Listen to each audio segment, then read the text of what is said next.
From the Sky News Centre, this is Paul Murray Live. Thank you, Sherry. Happy Monday. Now, before we all headed off for our summer break, Australians all seem rather unified in one thing, that the government wasn't that amazing. In fact, opinion polls had shown that up to 80% of Australians believed that the government was not doing enough when it came to the cost of living. When it came to the number of people that had been let into the country in a full year of the Albanese government, well, you take your pick. All voters, Labor voters, coalition voters and anyone else all believed that the immigration levels were too high.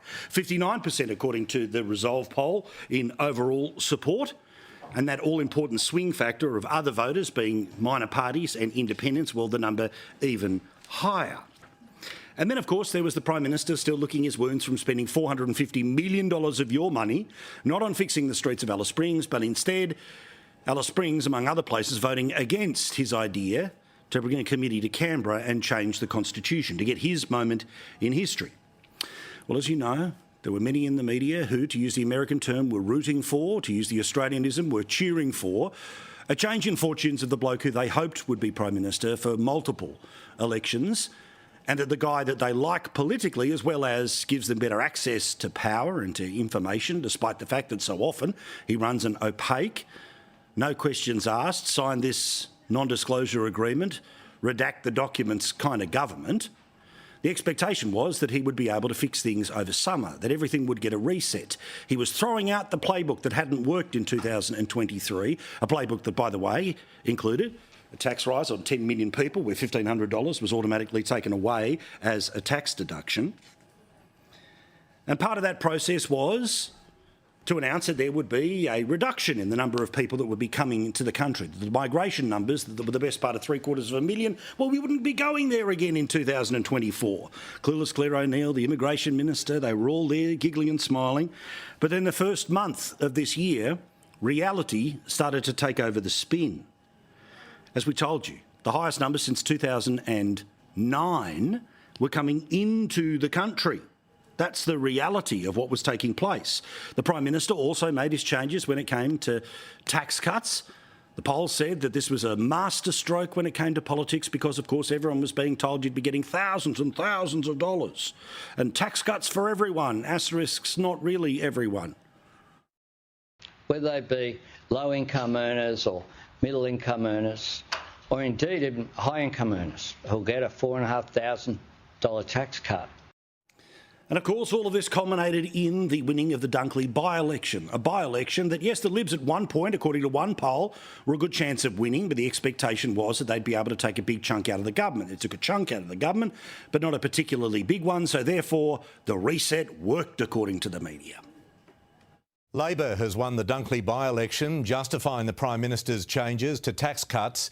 Now, with wages rising faster than inflation, with a tax cut on the way, a budget in May and potential interest rate cuts likely, there is a feeling among the government that things will get easier for Australian households, and that will mean elections get easier for the government. But a couple of weeks into April, and the reality is basically there is no change from where the government was at the end of last year. The thousands of dollars in tax cuts are now being seen as too little too late, exactly what we've said the whole way through. When the reality is, if you earn under $45,000, it's virtually nothing. If you are at $45,000 and therefore the one in most need of help with cost of living, it's $15 a week. That's not enough for takeaway for a family of four, let alone all the way up to the big end of town on $100,000, which of course is pretty average in places like Sydney, Melbourne and Brisbane. They get $120 a month. The cost of living pressures that supposedly we had all worked our way through because of the genius of this government and all of their policies. Well, again, the Finder cost of living pressure gauge, as they call it, is still sitting in extreme, way higher than it was a couple of years ago, and basically where it was for the majority of 2023, a year when Australians believed the government wasn't doing enough.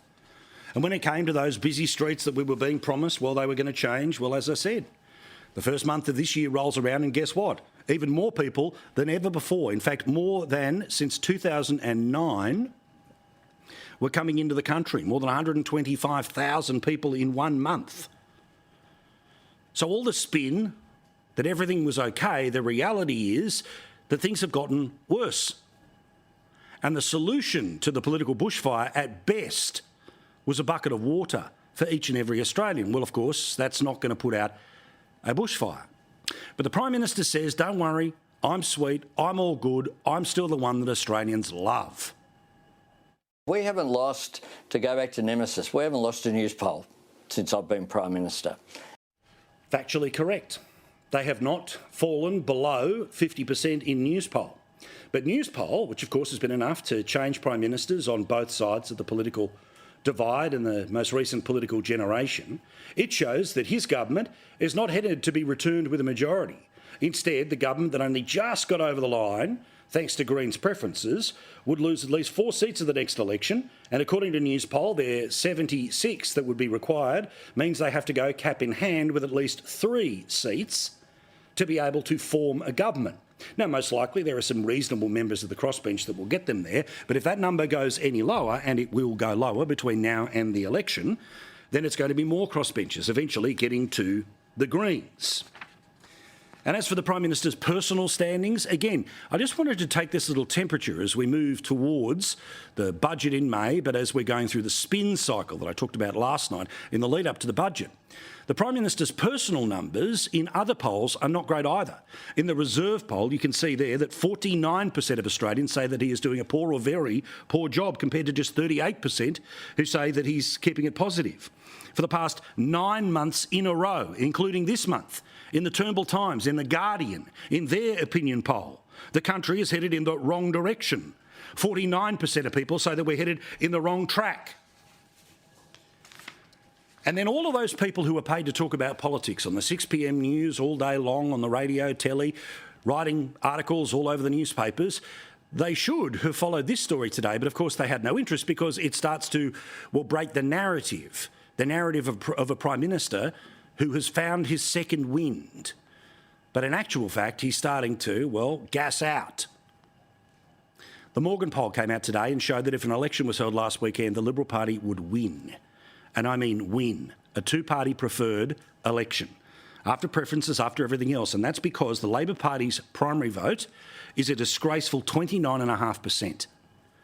Now, that is the lowest level that has been recorded for the Labor Party at the federal level in a very, very long time. It is dramatically lower than its lowest result in 100 years. Now, people who understand politics will say one poll does not create a trend, and it's the Morgan poll that often bounces around. But what it also shows us here, apart from the fact that the coalition is close to 40%, and if they can get above 40%, their chance of winning an election is pretty good. But the biggest number in change in this poll is One Nation. This is the third poll from a third pollster that is showing that One Nation's numbers are up by a couple of percent around the country.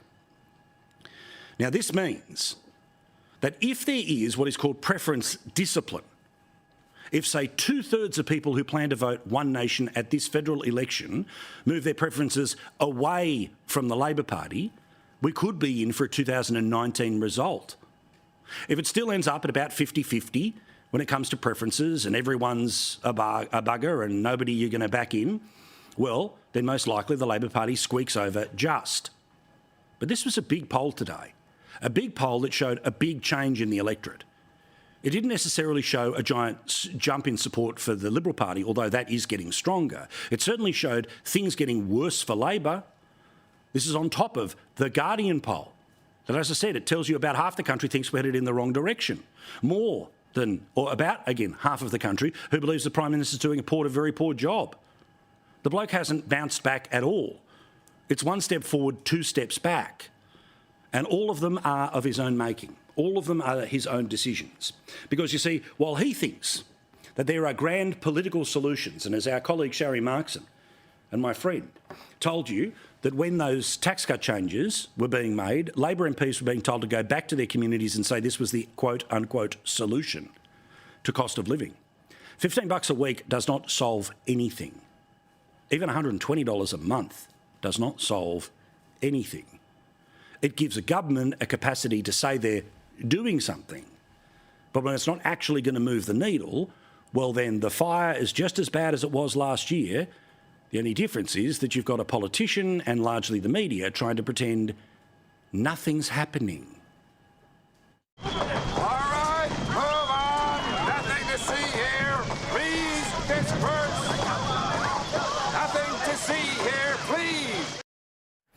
although Frank Drebin was likeable. Now, one other thing that constantly we hear from this Prime Minister and all of the people sent out to speak on his behalf, a echo that the media likes to push in their narrative, not news, is this from the PM. A plan to address cost of living, take pressure off cost of living, pressure off the cost of living, cost of living relief, downward pressure on cost of living. Well, as I said last night, we're going to go through this very boring month-long pantomime now of what is or isn't in the budget.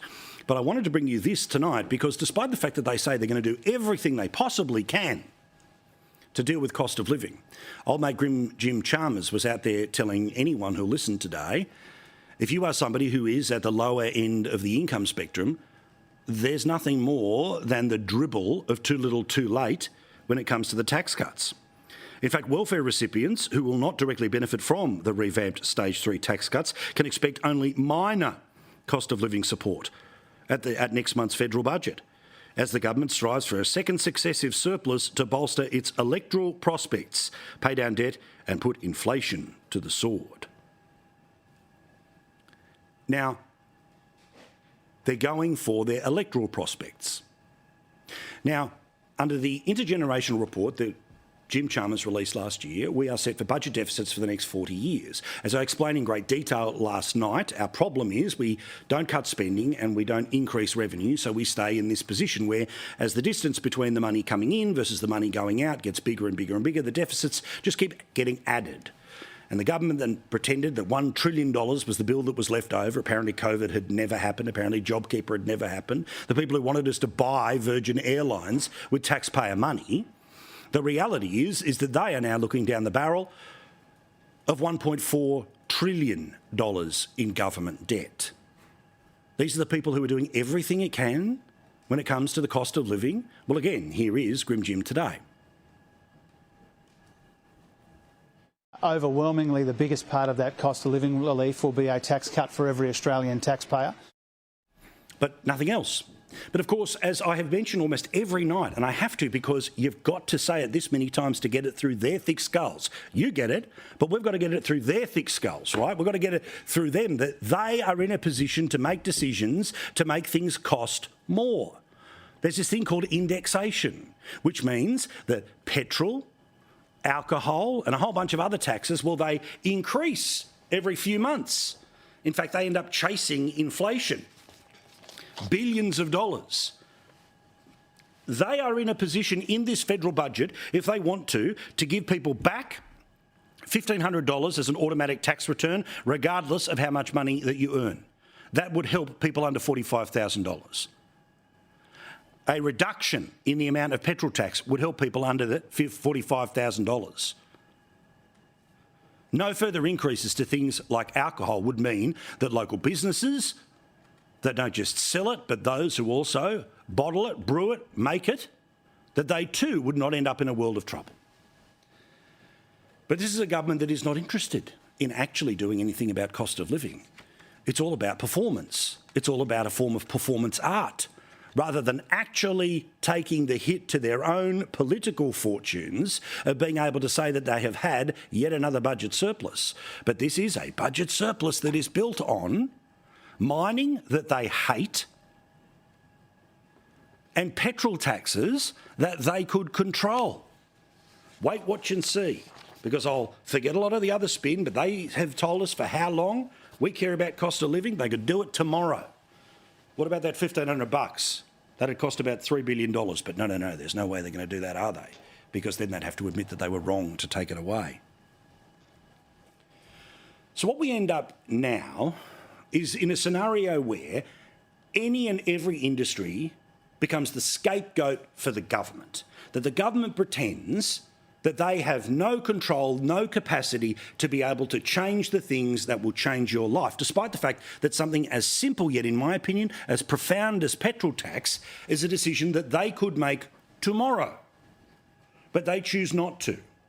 So instead what we have is, of course, the great sport of bank bashing now being appropriated to other industries. Industries that employ a lot of people, that pay an awful lot of tax.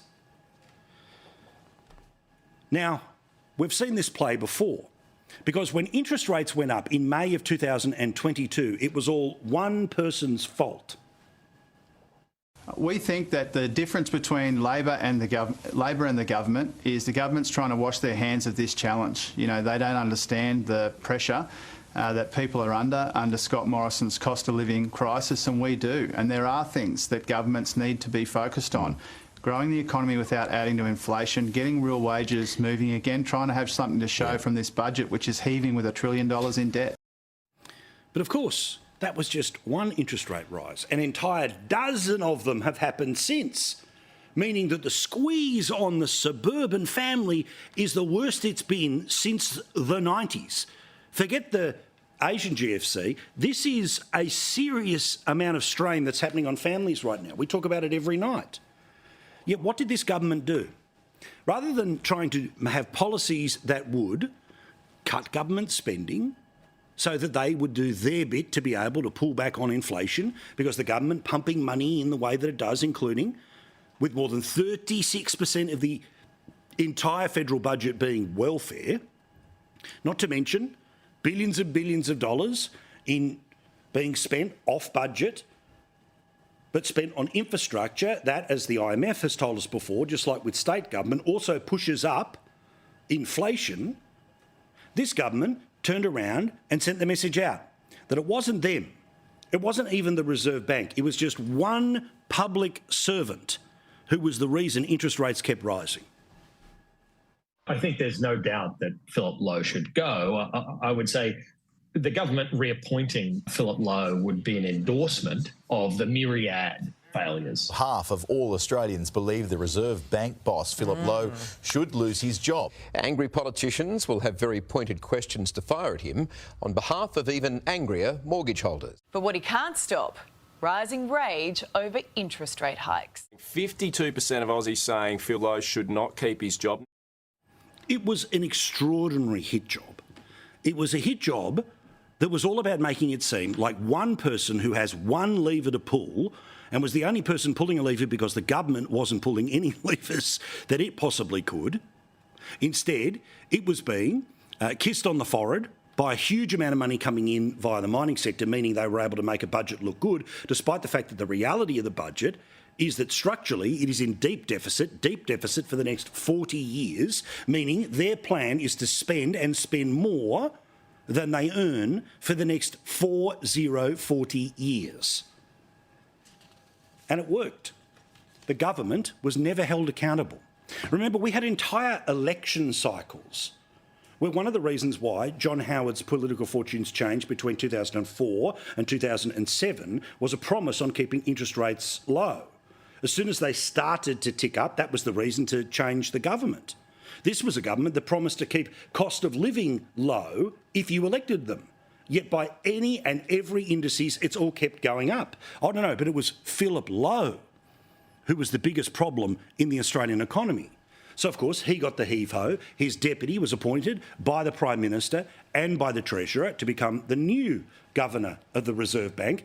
But she ended up also lifting interest rates because of the failure of the government to actually do anything about many of the things we talk about on this show all day, every day. So then they came up with a plan to try to rig the Reserve Bank. Reform the Reserve Bank, to strengthen and modernise the Reserve Bank. This is where they would have fewer meetings, where more people, an entirely separate, hand-picked group by this government, would have people friendly to them, meaning that if it was time to put them down, they'll put them down harder and faster, and if it's time to put them up, they wait longer and go slower, because it all helps their political fortunes, you see. So their suggestion, just like the meme, job done. But of course, it wasn't a job done, because interest rates for multiple months have stayed in exactly the same place, because all of the fundamentals that meant that they kept going up and the squeeze was still needed because the government wasn't showing the restraint, so it was going to force householders to take the pill. It now means that since this government came to office, if you have a mortgage of $500,000, you have had to find an extra $14,000. Where from? If you're on $750,000, like the average loan in Australia, you've had to find an extra $21,000. Where from? If people, like many in Sydney and Melbourne in particular, but certainly lots of other parts around the country, are on more than $1 million of a mortgage, you've had to find $30,000. Now, this is all not funny money. And you haven't got a pay rise of $14,000, $21,000 or $29,000. Yet the politicians who failed to make the serious decisions, well, they got their biggest pay rise in 10 years. The bureaucrats, who of course make life so difficult for business, they also got their biggest pay rise in 10 years. And even if they're able to successfully rig the Reserve Bank and start to put people in place to make the decisions that they want them to make, to start to bring things down, have a look at this. This is the Reserve Bank's official predictions of maybe when things start turning. Well, nothing really changes until maybe towards the end of this year, and then 25, the middle and end of the year, best case scenario, will be about a point down from where we are now in June of 2026. And even if that's the case, you will still be paying 76% of the interest rate increases that you are paying today since Albo became Prime Minister. There is no financially better off that is coming before the next election. If you are trying to pay off a house, even if it starts to go the way they hope it goes, you will still be paying 3/4 of the dozen Albo interest rate rises. But it was all Philip Lowe's fault. And today we see that supermarkets are now going to be put into the same position as banks have been, specifically the Reserve Bank. Now, we of course know there was a Banking Royal Commission, yet branches still continue to close, profits still continue to go up, all of the bad issues with banks continue. And you see, the scapegoat that was for interest rates was Philip Lowe. The scapegoat for cost of living is apparently the people who sell the stuff that you buy to feed your family. My government is concerned about the price of what consumers pay at Coles and Woolies and other supermarkets. We want to make sure that consumers benefit from cheaper prices which are being paid. We're dead serious. We find it completely unacceptable that when supermarkets are getting goods cheaper, the prices should go down. So who did they call in? Well, as always, there's a job for a mate, despite the fact that this was definitely not the government that was going to do that.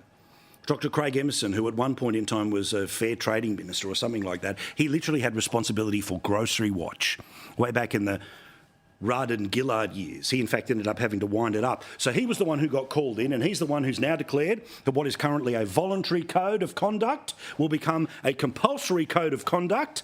And if the supermarkets do the wrong thing with their suppliers, well, this is what's going to happen. That could be either fines of $10 million, 10% of a company's turnover, or 3 times the benefit gained from breaches of the code. Now, whether this will actually happen or not, who knows? But interestingly, this is not calculated on profit. This is calculated on turnover. This is the fuzzy maths that the Greens use to introduce taxation. Now, at the end of the day, regardless of what business it is, be it a small newsagent, the 4 that still exist, your local real estate agent, or something as big as the big supermarkets, all that matters is profit, not turnover. But if the penalties are going to be linked to turnover, well, again, we're in a new form of fuzzy math. But again, all of this doesn't matter. Because it doesn't matter whether they are or aren't doing the wrong thing. It's all about them being able to be blamed, not the government, who of course makes a series of policy decisions which in part affect what is sold in each and all of those stores.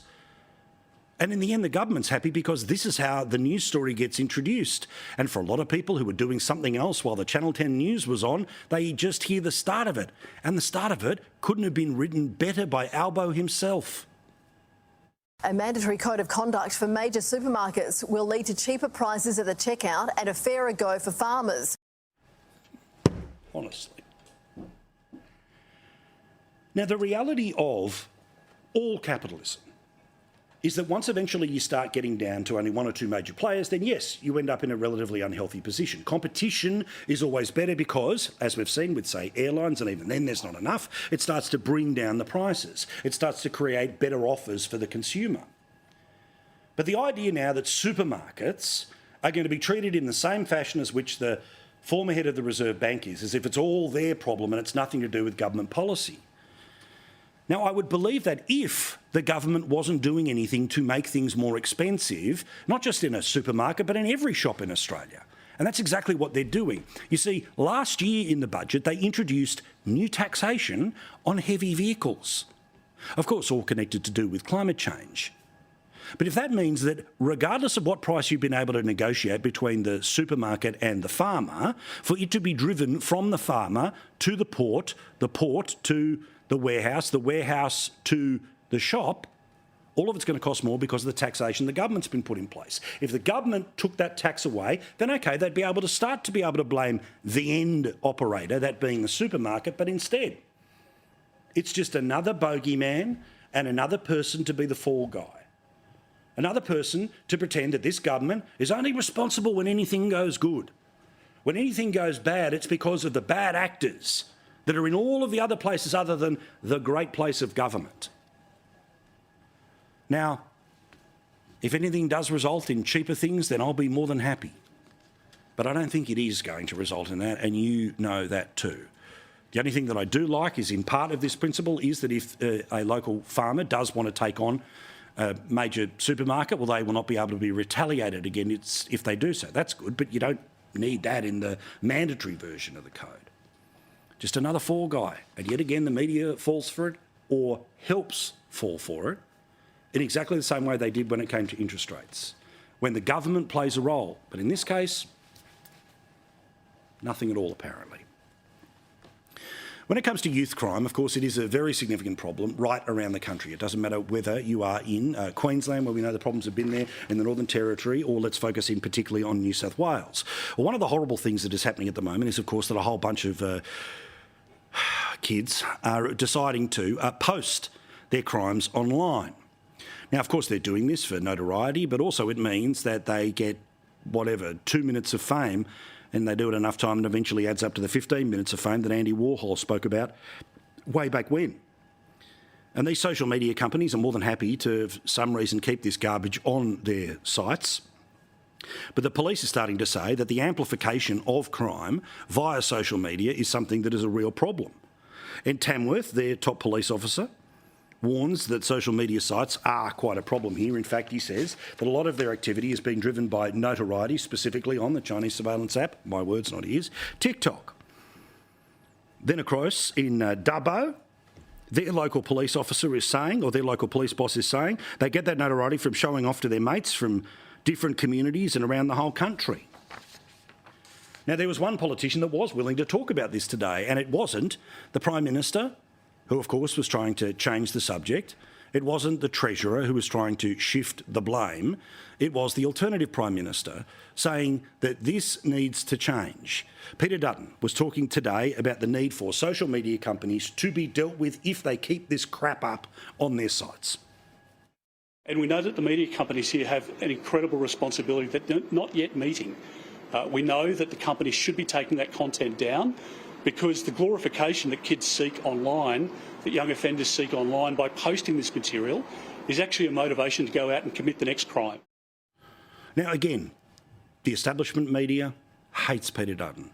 They hate the type of politics that he's involved in, but I like that there's somebody out there actually willing to confront the real problems rather than the puffy PR solutions. One of the problems with youth crime is that they have an electronic billboard for it to be able to go up. There is a need for these companies to have to take it down. The idea that they don't do it voluntarily and that they're fine for part of their content mix to be people committing crimes, well, it speaks to just how nihilistic, just how there are no values operating at the heart of some of these companies. Meantime, one of the places which, of course, is right at the epicentre of youth crime conversations over a long time in Australia, and that, of course, is Alice Springs. They are coming towards the end of a 2-week curfew period, but, of course, the school holidays are still rolling on. So there's a conversation that is happening as we speak. In fact, apparently a decision has been made, but it won't be announced till tomorrow about whether or not they will extend the curfew. My money, they will extend the curfew. Here's what they said in the lead up to that announcement.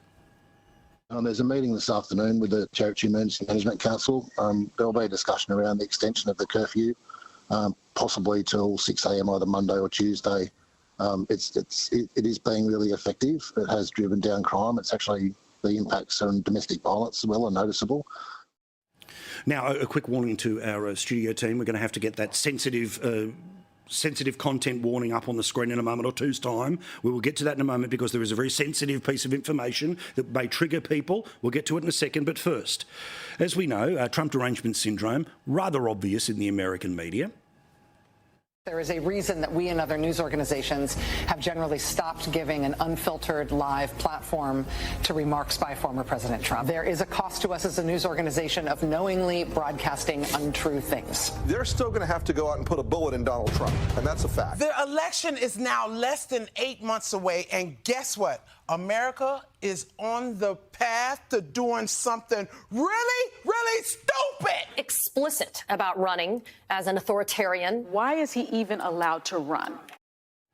So in this environment where they all compete to basically say the weirdest and most extreme things about Donald Trump, there was a suggestion on Lefty TV over the weekend that, you know how they name aircraft carriers after presidents? Well, perhaps they should name a prison after Donald Trump. You introduced a bill to rename a prison in Florida after Trump. I think it's only fitting that if Republicans really want to honor Donald Trump, the most appropriate way to do that is to name a federal prison. He might be visiting soon after Donald J. Trump. Serious people? I don't think so. Meantime, Donald Trump went to a mega donor event over the weekend. Of course, being Trump, he said that he raised way more money than Joe Biden did. He claims it was 65 million. It works out to being about 4 trillion Australian dollars. The conversion rate's not amazing at the moment. But while he was while he was there, could we do the distressing content warning now? Seriously, this is the state of American politics right now, is that while he was there, he gave a speech. Now, the speech was written up about Joe Biden in the Oval Office. It was written up today by the New York Times. This apparently is what Donald Trump said at that fundraiser. Distressing content. Not really. Mr. Trump blamed his successor, Mr. Biden, for the influx of migrants and mocked him and his aides for what Mr. Trump said were bad decisions made around the Resolute desk, which he says has been used by 24 presidents. The Resolute desk is beautiful, Mr. Trump said. Ronald Reagan used it, others used it, including himself. He then denigrated Mr. Biden, sounding disgusted, according to the attendee. Here's the distressing bit. At the time, he said that he may not use it next time because it's been soiled, and I mean that literally, which is sad. The attendee who witnessed the moment said that the dinner guests laughed that Mr. Trump's remark was interpreted as the former president saying that Mr. Biden had defecated on the desk. America, I love you. But what a choice you have to make, and what a level of politics. We're going to name a prison after the guy we dislike or the guy we don't like. Trouble on the Resolute desk. Let's get to the debate. We'll do that straight after the break. Plenty more to talk about here on Paul Murray Live, including does the supermarket thing actually result in a change for anyone, or is it yet another scapegoating of the people the government want to say have nothing to do, as opposed to the policies of which they do have absolute control over? More in a sec. Monday night here on Paul Murray Live. Thanks for watching.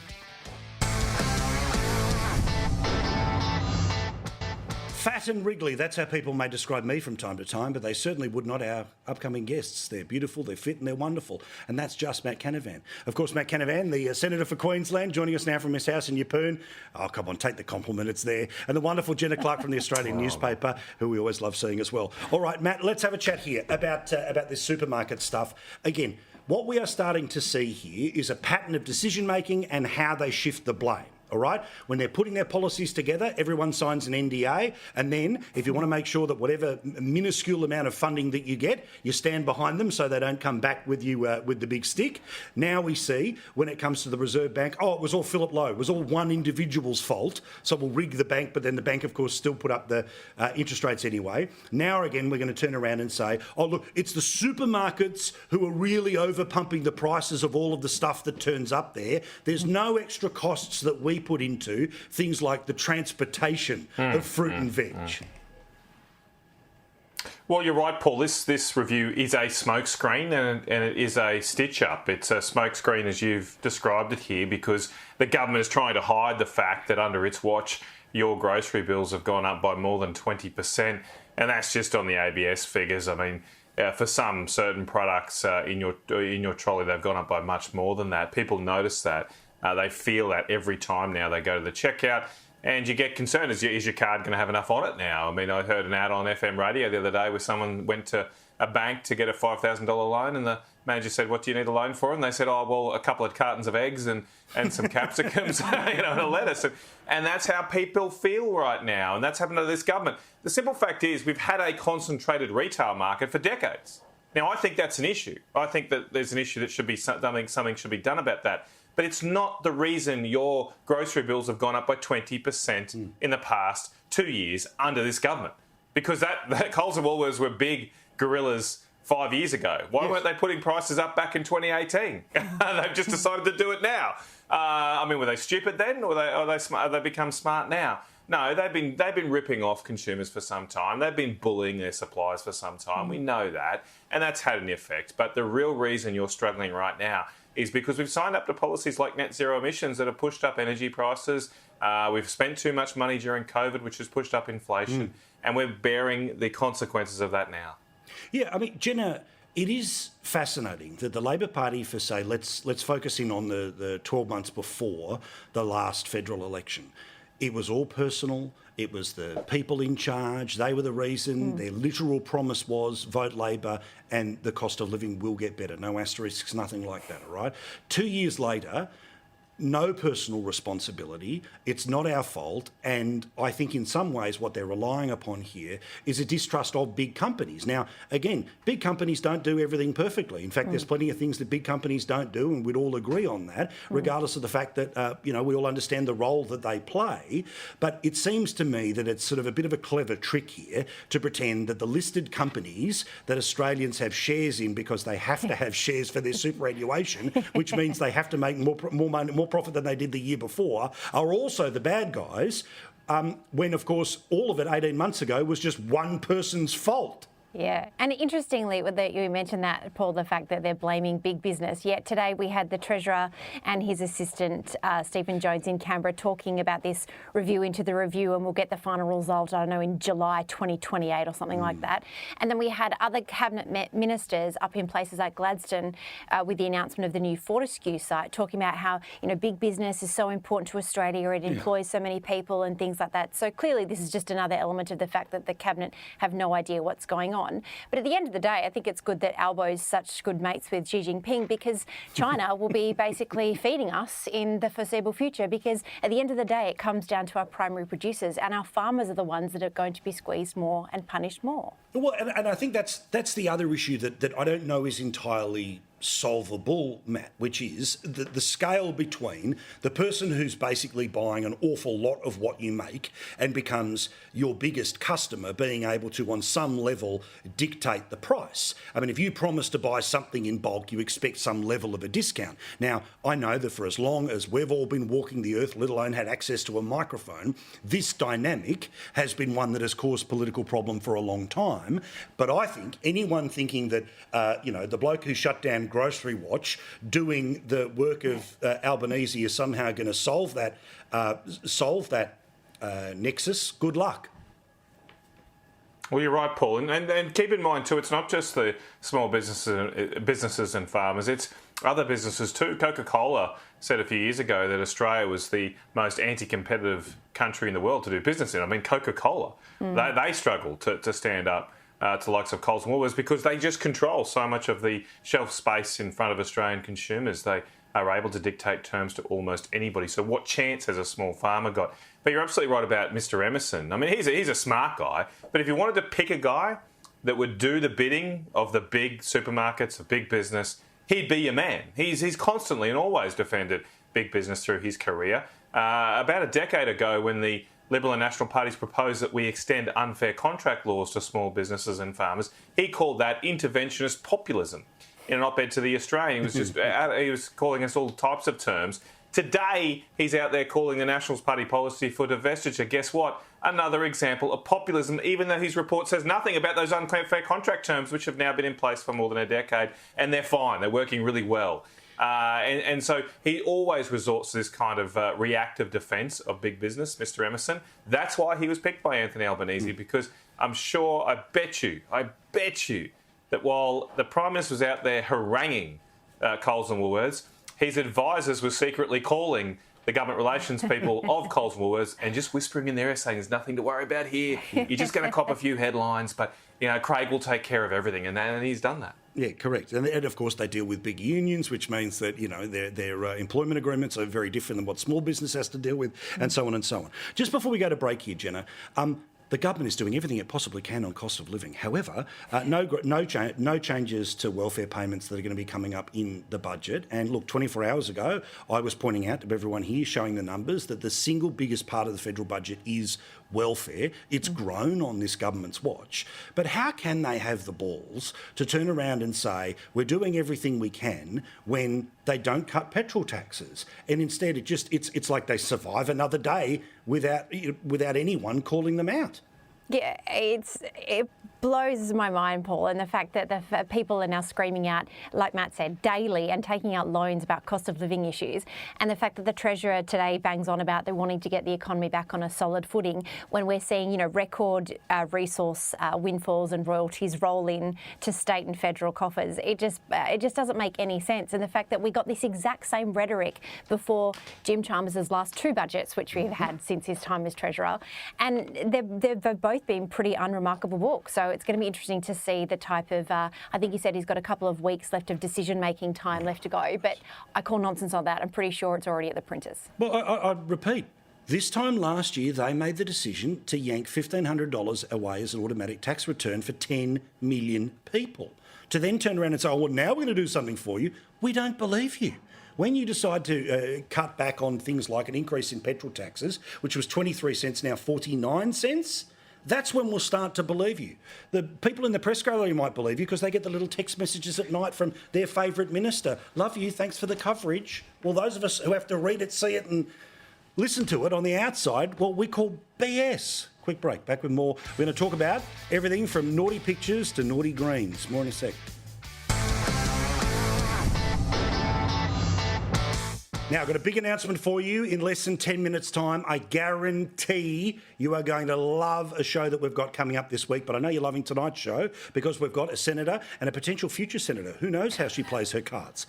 Is none other than Matt Canavan and, of course, Jenna Clark. Now, I want to talk about something that might feel a little bit difficult, but, geez, it's important, which is there's this thing called sextortion.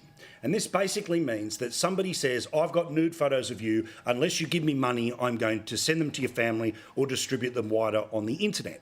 Now, this understandably freaks people out, and they either end up spending the money or, in some cases, just emotional distress. Everything ends in the worst possible way, and that certainly is the way it has been for a couple of teenagers. Now, the law couldn't be clearer about how illegal all of this is, but, Jenna, you get to the fundamentals here where scammers are able to get involved in this, but they're only able to get involved in it if you take a photo. How does the message come through in the same way that we used to say, don't take drugs, or currently we say don't be racist? How do we not get to don't take a photo because someone could steal it? Yeah, it's a tricky one, and I know that you were talking about, I know a lot of the shows have been talking about the future of sexual education in Australia, Paul, over the past couple of days. And I really think that, we're talking about we need issues of consent brought into that type of curriculum, whether it's, provided at schools or whether it's provided by a chaplaincy program or things like that. And I really think that digital literacy needs to be introduced to young people as well, because I think when we see this tragic headline today about, there was a teenager teenager that killed himself tragically because he was threatened with sextortion by two other teenagers in another country. It just goes to show that clearly the disconnect, and obviously it probably goes to the fact that their faculties aren't fully developed, so they don't understand the full consequences of their actions. But that has to be something that we focus on when we talk about healthy relationships moving forward. Well, also, Matt, it's this thing where I understand that how young people express their sexuality is way different than none of us had phones and all the rest of that at that particular moment in time when we're forming these connections. And of course, when you're young in particular, you think that relationship is the entire world and does mean everything. So you think nothing's going to happen after that relationship. But I just think as fundamental as some of the other stuff we're trying to grind into kids, and most of that is lefty garbage we don't agree with, but still the stuff we're trying to grind into kids about acceptable and not acceptable behaviour, we've got to grind it in no photos. Well, that's true, Paul. I think it's a broader message, though, of just trust no one on the internet as well. I mean, it's not just photos, it's personal information, identifying information. And the people have tried to scam people for, since Adam was a boy, effectively, or Adam had children at least. And now it's just much more global and accessible to someone just in their living room. And this is a tragic outcome here. I do want to look at one positive thing out of this story, and it looks like the perpetrators have been captured, have been charged at least, and all allegations. But full marks to the police here who have tracked down this, and that these types of scams do leave a digital footprint. Perhaps one of the best ways they can be stopped is if we do get that cooperation from international police authorities, and the people doing this stuff pay a heavy price for doing it, and that message will get out there pretty quickly. You've got 60 seconds left. Matt, I was checking out your Twitter feed as always before we come on air. You make quite a reasonable point. Supposedly there's been a ban on the amount of vapes coming into the country. Well, I don't notice that at your local tobacconist. No, it's a complete farce. It's totally unachievable what the government is trying to do. They're just funding organised crime. By trying to ban vapes, what they're doing is providing a funding stream to organised crime gangs who then leverage that money to do even more malicious activities. We need to have a more sensible approach here. We're consenting adults. If you want to vape, we have a regulated, strict approach to that, and we put our resources into keeping these things out of kids' hands and mouths. Yeah, Jenna, I mean, my view on this is a little bit similar to other things where I don't want to go too far down the hard drug stuff, but when, we know what happens in the United States with things like marijuana, you can end up taxing it, and in governments that are desperate for revenue, why not go down that stream rather than pretending that they can put it all back inside the horse, because they can't. Absolutely. Tax the absolute bejesus out of it. The same with big resourcing companies. Just add more tax to it. That'll fix your solid footing, Dr. Chalmers. All right. We will start a debate on that at another time. Thank you, guys. Do appreciate it. Thank you very much to Jenny. You can read in The Australian, and, of course, you can see Matt Canavan doing his best in the federal parliament, but more importantly, check out his socials as well as his appearances here at Sky News. All right, as I say, big announcement straight after this. Don't go anywhere. 5 minutes till the late debate, and we finish the story this Monday night.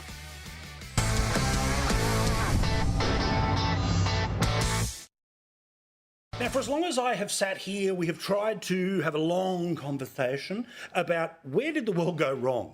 Well, Thursday night, I'm going to get some of the biggest brains and biggest names in the business in one place to try to answer where did it go wrong and how do we turn it right.